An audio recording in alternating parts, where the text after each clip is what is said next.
doesn't matter. Flow storm the gates, smash the front lines, let the battle be joined, for we only need the reinforcement of one.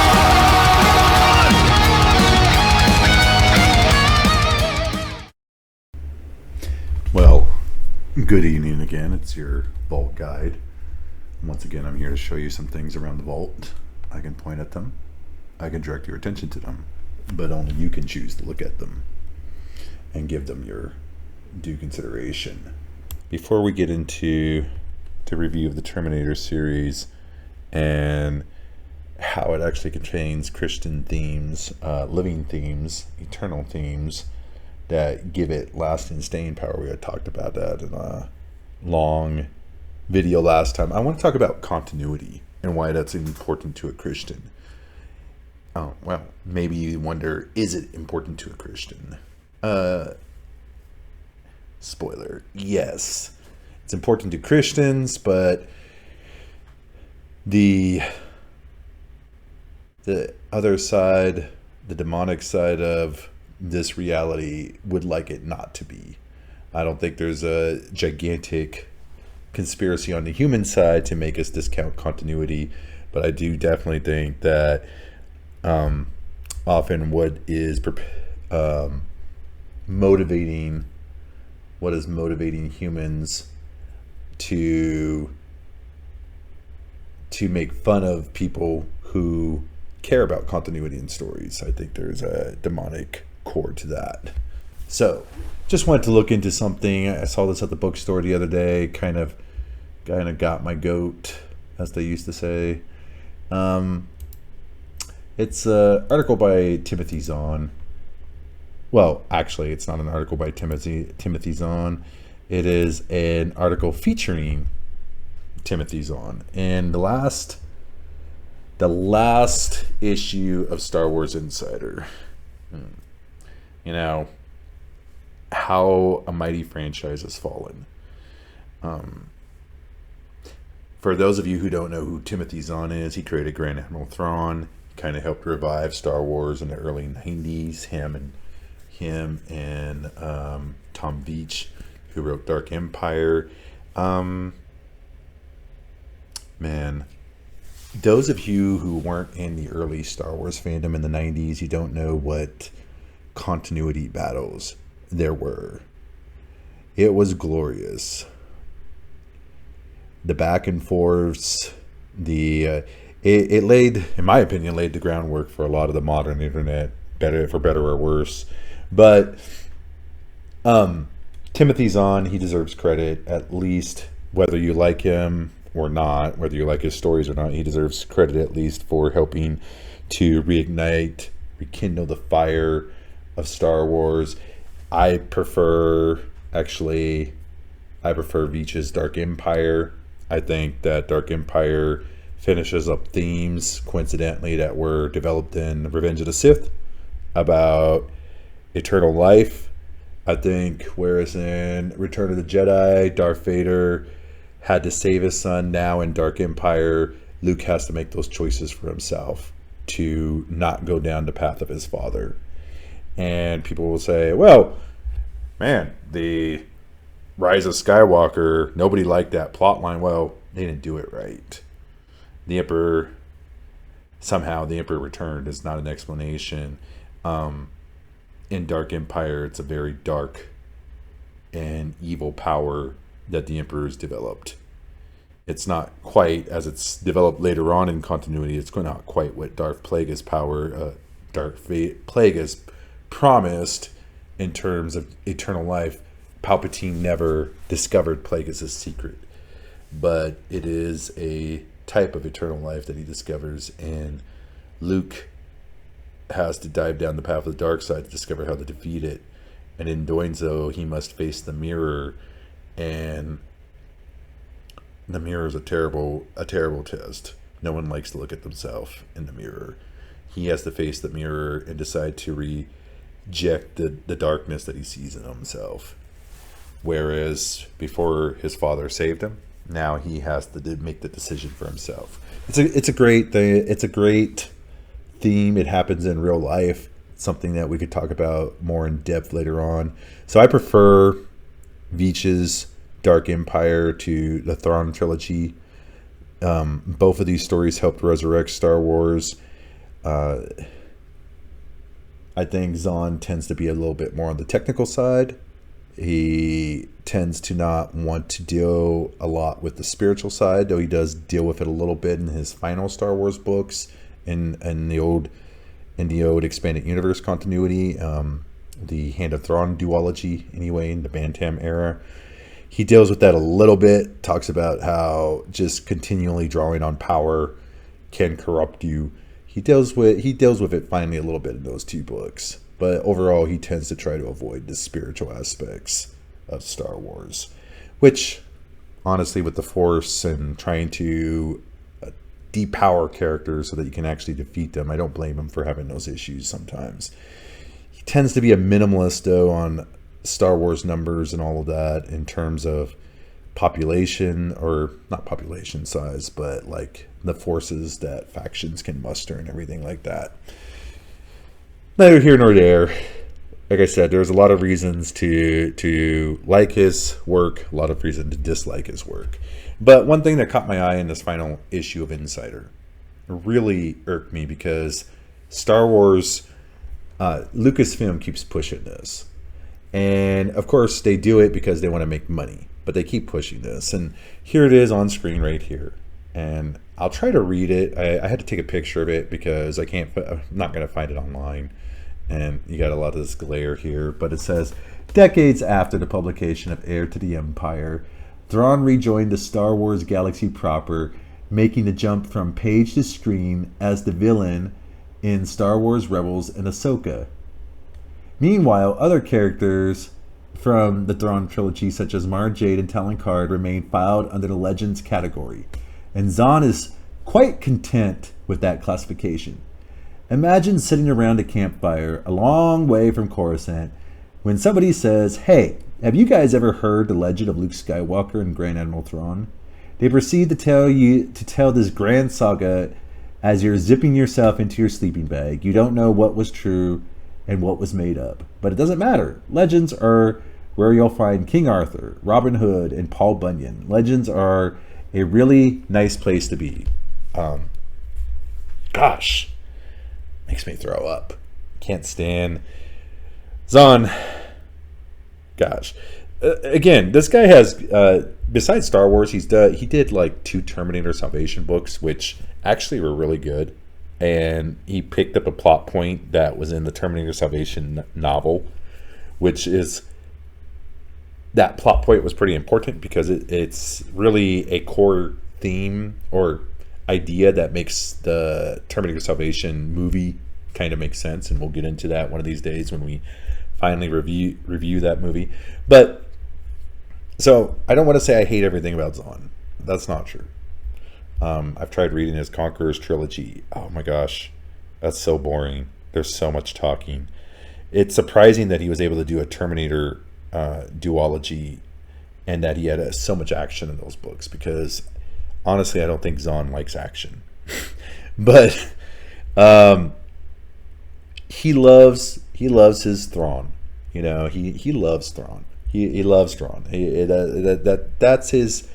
That's the character that he always goes back to. He really loves Thrawn, and when they give him a chance, of course he's going to jump on it and take it. And now he's in, you know, quote unquote canon, whatever that means anymore, since they contradict their own stories now.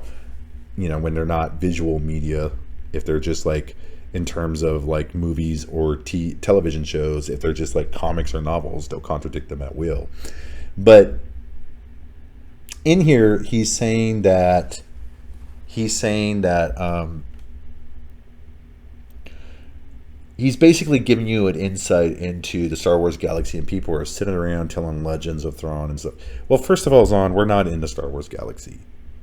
See, what they want you to think about here is that Star Wars, you know, the continuity, it's just like a legend. It's just like mythology. You just add on bits and pieces, and no one knows what's true or not, and people are just making things up as they go along.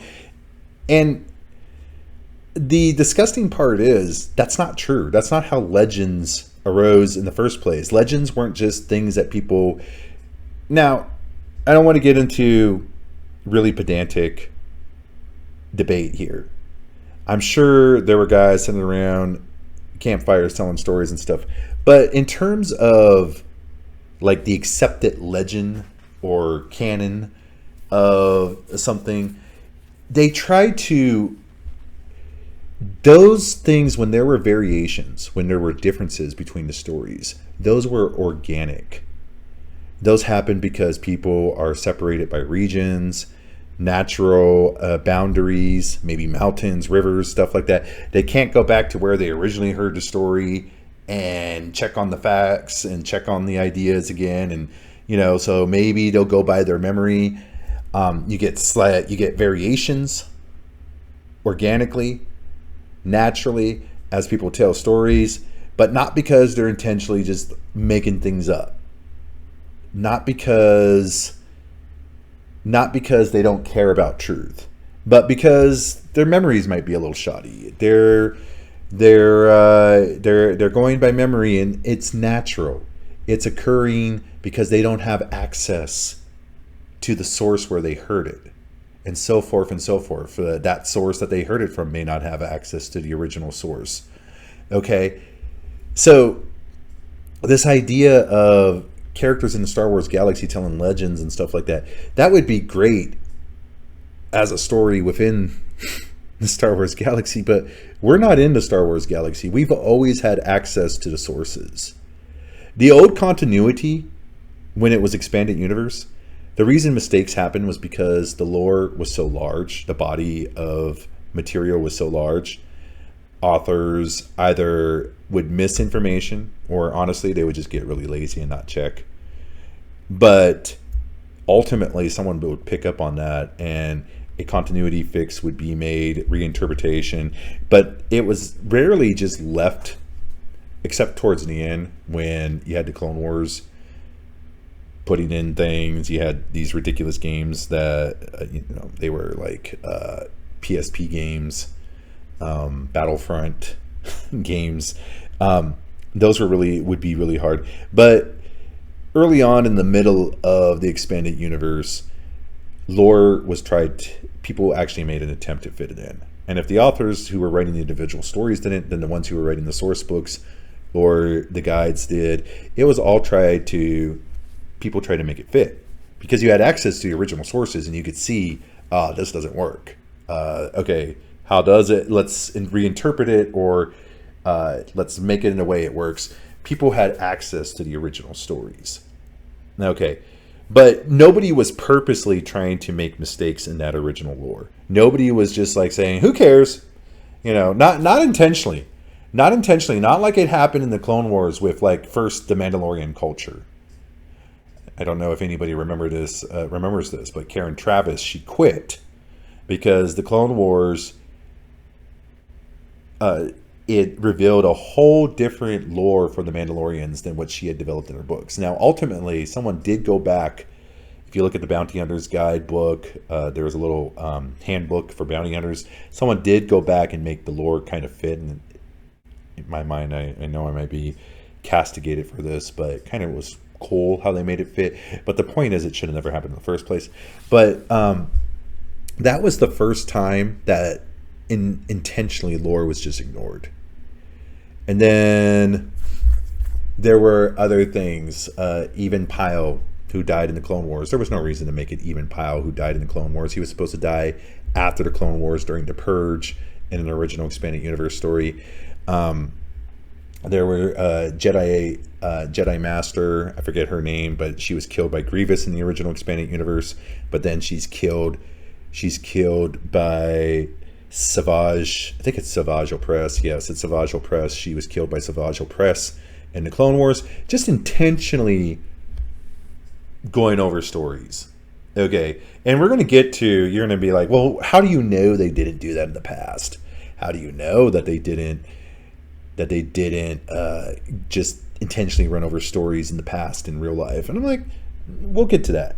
So, but Lucasfilm is intentionally just steamrolling over stories. They don't care. And not only have they done it to the expanded universe, they've done it to their own material. They do it to, for instance, Kanan Jarrus from Rebels. He had a backstory in a comic book, and it showed his master. I think his master was Depa Billaba, and she died one way in the comic book. And then when they had the Bad Batch premiere, she dies another way. Totally ignored the comic book. Did the same thing with Ahsoka and how she kills one of the Inquisitors in Tales of the Empire. I think it's Tales of the Empire. It might have been Tales of the Jedi, the animated series, not any of the comic books. But she kills them differently than she does in the Ahsoka book that details her running away from the Empire after Order 66. And they don't care. They just run over their own continuity. They don't care. They don't care. Give them money. Give them money. They don't care. And so none of this is natural or organic variations as would happen in real life, as did happen in real life. Okay, these are not, none of these are natural. They're just money grabbing moves. They're like, screw this. We're going to do this because it makes us money.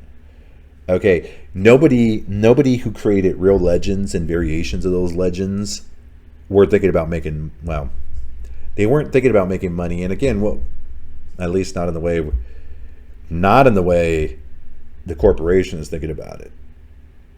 And we'll get to that. But, you know, he says Paul Bunyan. Paul Bunyan's not even a legend. I don't even know what he's talking about. Paul Bunyan is considered a tall tale. Tall tale is something, it's a tall tale. It's fantastical. It's not true. Everyone knows it's not true. No one's going to assume Paul Bunyan, a tall tale that was made up in the last 200 years, could even be true. You know, with a giant blue ox named Babe walking around. By definition, a tall tale is a fictional tale, a known fictional tale made for entertainment. Like, no, Zon, it's not a legend, it's a tall tale. And legends.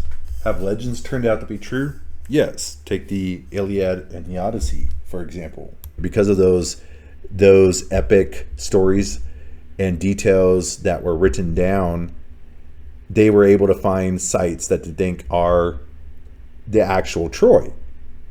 Like, Troy was once thought to be fictional.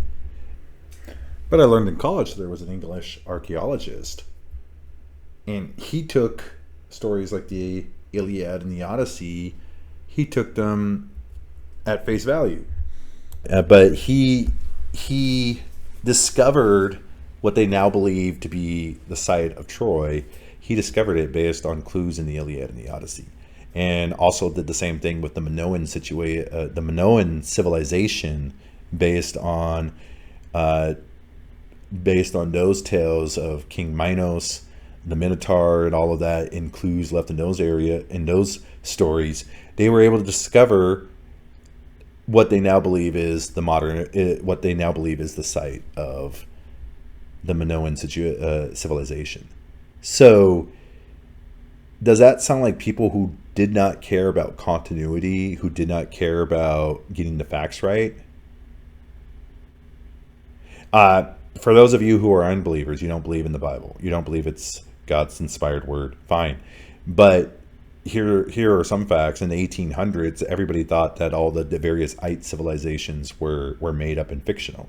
The Canaanites, the Amorites, the Hittites, all of those they thought were made up and fictional, and now we know they're all true. So even if you don't believe the Bible is God's inspired word, you definitely believe it's legend. So you believe that some of it's true, which has been found to be true. All right. So did they not care about facts? Were they not trying to care about any continuity? And then in the New Testament, you have right here, you have the pool of Siloam, where Jesus performs a miracle of healing a blind man. And now they pretty much believe they found this pool. You can read this article. It's on the Smithsonian right here. They pretty much believe that they have found the pool. And again, I would ask, well, are the people of the Bible, the people who set down the stories in the Bible, are they just making stuff up and not caring about facts or truth? No. Legends of old did care about facts and truth. They cared about converging on the truth. Yes, there might be regional differences. There might be variations, but these things were truth to these people. These things were truth. The old mythologies, they were truth to the pagan people. They weren't just a bunch of lies that they were sitting around telling, and they had continuity.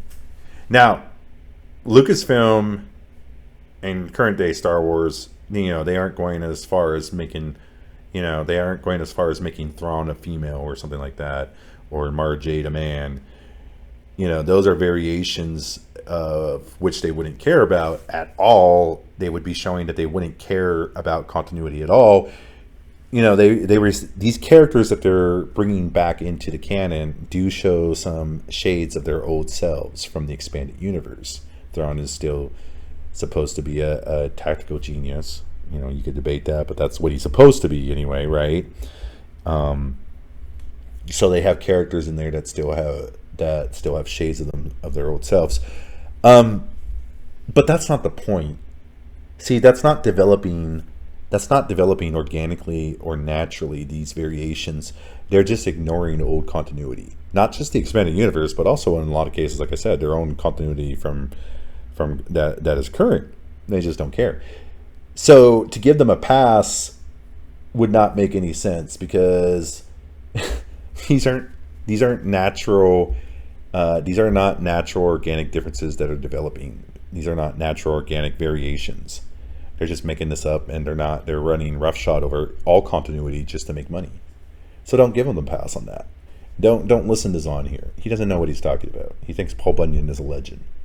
Paul Bunyan is just a made up story. I forget what they call it. It's not a legend. Nobody thinks there's a giant blue ox,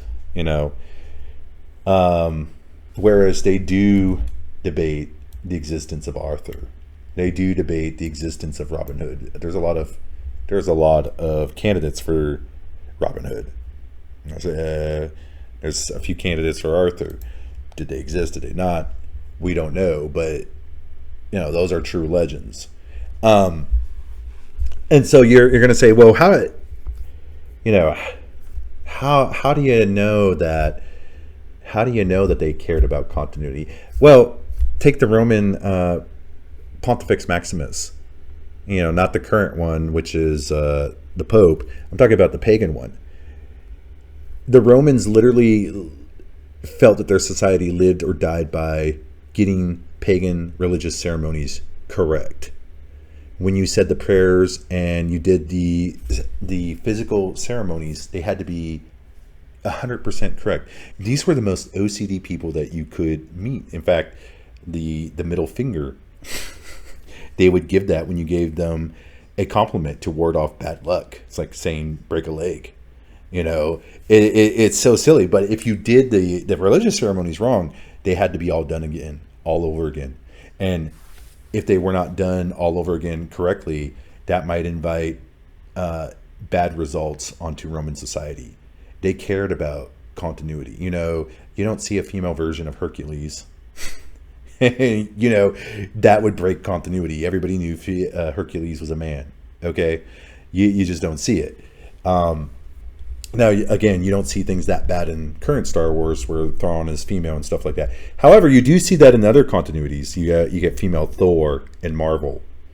That, it's a multiverse. It's a multiverse. Isn't that wonderful? We can do whatever and be as lazy as we want and just do whatever. No, it's just a cash grab. Stop giving them your cash. They don't care about continuity, and you should care about continuity, because even the demons, as you can see, as Christians, we believe that all the pagan gods were fallen, demonic fallen angels, if they indeed had any real presence at all, and they cared about continuity. You couldn't get their prayers wrong. You could get variations of their legends and stuff, but again, you didn't have female Hercules, okay? Apollo, you didn't have female Apollo. they cared about continuity. And to this day, what's funny is that I believe it came out that Dave Filoni's wife is a practicing witch. Dave Filoni being the creator of Star Wars Rebels, the producer in the Clone Wars series, and also the producer, I believe the creator of Star Wars Ahsoka. His wife, I believe it came out, is a practicing witch. I think I looked this up and confirmed it. I bet you if you asked her if you could just make up willy-nilly the spells and stuff and not care about getting them correct, is the continuity important? I bet you she would say yes. So in Roman times, the continuity was important because the prayers, getting them right, was important because you were literally inviting disaster upon your society. Now, I said they didn't do those things to make up money, and I said, well, maybe, but not in the same ways that corporations. Yeah, maybe in a religious sense they wanted stuff in, but even then, continuity was important. You had to get that stuff right. Okay. Ask a witch if you could just make up spells willy-nilly. Yeah, if you're trying to make maybe new ones and stuff. But if there's something that's dangerous, you get that stuff right. If there's an old spell that's been proven, but it's dangerous, you better believe that they're going to get that right. They're not going to invent a new one. They're going to use what's come before, and they're going to get it right. Otherwise, it could have some dire consequences. So why are they more concerned about continuity than we are? Or at least than they want us to be? Because continuity is important. It's a convergence on truth. We don't expect to always get it completely right, but we are looking for truth. The humans of the past were looking for truth. They were looking for truth, and they weren't purposely trying to lie in their legends because they were trying to approach and approximate truth. When they did make some mistakes, again, it's because of cultural, regional variations from just being far apart from the original source. They weren't just making it up. They believed this stuff was real to them. So much so that when Christians tried to upturn that order, they called us atheists because we no longer believed in gods and stuff. Why are pagans and current day occultists more concerned with continuity than they want us to be? And I don't think they really give much thought to it all the time. Maybe I'm wrong, but I do think there's a satanic principle behind it because our Savior as Christians comes from continuity. It comes from prophecy. You can look at that prophecy. Why is Jesus significant when he comes in and when he arrives in the New Testament? Like, how would you know that he's significant? Well, he's prophesied in the Old Testament, and we can get into prophecy and how a very rough caricature of Jesus was expected. Okay, and you could still get that from the Old Testament. So much that the ancient Jews had this two Messiah prophecy. Jesus actually fulfills both of those Messiah images, but we're not going to get into all of that. And they were, at the time that Jesus arrived, they were expecting, because of prophecies in Daniel, they were expecting the arrival of a Messiah around that time. Okay, there's continuity. There's continuity between the Old Testament and New Testament. There might be a new covenant, but there is still a continuity. And if they can get you, if the ruinous forces, the forces of chaos, can get you to not think about continuity, then you're always just living in the moment. Everything is just living in the moment. Everything is new and then totally detached and unattached from every other thing. There is no meaning. When there's no continuity, there's no meaning. You don't grow as a person. You're just completely detached from what you were, 5, 10, 20 years ago. You don't grow. You're just spinning in the void. And the occultic ruinous forces are more concerned with continuity when it comes to them all the powers and principalities behind those ruinous forces, they're concerned with continuity, but they don't want us to be. And they mock us and they make fun of us when we're concerned with continuity. It's time for that to stop. Stop giving your money to these people. Stop accepting this idea. Oh, you legends. Oh, yeah. Everybody just makes up a bunch of crap all the time, and whatever. Just enjoy it. Stop it. Again, I don't mean to throw Zahn under the bus here. Even though all of his Star Wars works aren't my complete favorite, I don't mean to throw the man under the bus, but this article really irked me. Oh my gosh, this article really irked me. And then it has to be right next to the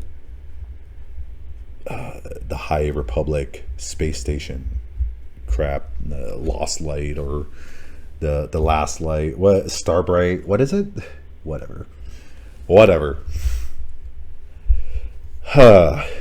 So anyway, when we do the Terminator review, when we go over all of the Terminator movies and all that, not only are you going to see how Christianity touches everything, it touches a series, but you're also going to get, because this is also pop culture, and I think continuity is important, I'm also going to go over the continuity of the movies. From the 4 movies, the comics, the role-playing game, guidebooks, pertinent video games, all of that stuff. It's just fun to go over. Continuity is really fun. It's fun to go over when it's fictional. It's really fun to go over when it's true. Go over biblical continuity. It's so fun. It's so fun to see how God works in history. Again, the ruinous powers, forces, they don't want you to see how God works in history. So every day has to be yes, in Scripture, every day is a new day. God's mercies are new every day. Somebody will say, well, Paul says don't look behind. He's talking about in context of not looking on failures. He puts all his failures in behind him and he looks ahead.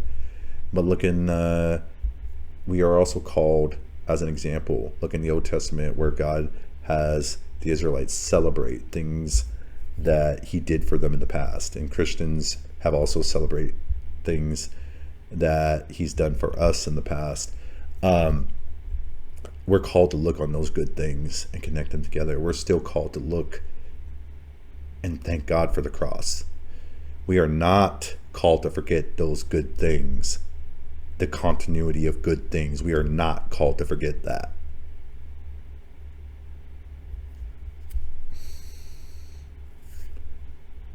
Nor necessarily should we forget bad things in as much as they could teach us a lesson, but we are not supposed to let the bad things weigh us down and keep us from going forward. That's why Paul said he keeps looking ahead. But we should have as Christians, we should have an appreciation of continuity. And I encourage you, even if you're not Christian, to have that appreciation, that wonder. Because whenever they strip continuity and take that away, imagine if you had none of your memories left. What are you without your memories? This is what they do. And again, I'm not sure that Lucasfilm and Disney are very conscious of this. I think it is a demonic principality behind it. But either way, whether one or both of those things are whether it's just a demonic principality or if it is both of them, where Lucasfilm and Disney are consciously in cahoots with that, it doesn't matter. The result is the same. You lose a sense of self without continuity. And again, this what he's saying would be great. Would be great, absolutely great, if it was organic and natural and happening. But it's not. You're just putting out stuff and ignoring not only expanding universe continuity, but even current continuity. Not that Zahn's doing that, but there are other stories that have done that. And you're just doing it to make money. To make money. Well, I think you can make money and still keep a continuity. You can try. And if you're bad at it, hire someone that can. A lot of us would be really happy to do that for you. Anyway, just wanted to throw this out here because it irked me so much. And I also want to put this out here to explain why in the upcoming videos you'll see more than just where you'll see where I'm pointing out eternal truths in those stories. You'll also see examples of continuity, because not only is it important, but it's fun. It's really fun. Anyway, you all have a good night. Signing off.